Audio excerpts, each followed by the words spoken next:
You are looking at Julian's pronunciation guide, where we look at how to pronounce better some of the most mispronounced words in the world, like this other curious word. But how do you say what you're looking for today? We are looking at how to pronounce these words and more confusing vocabulary, including from science, biology, so stay tuned to learn more. Motility is how it's normally said in British English. Motility, stress on that second syllable. In American English, it's often said as motility, motility.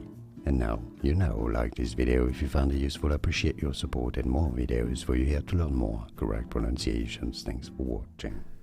Here are more videos on how to pronounce more confusing words and names too many mispronounced. Like this video if you found it useful. I appreciate your support. I'll see you soon and thanks for watching.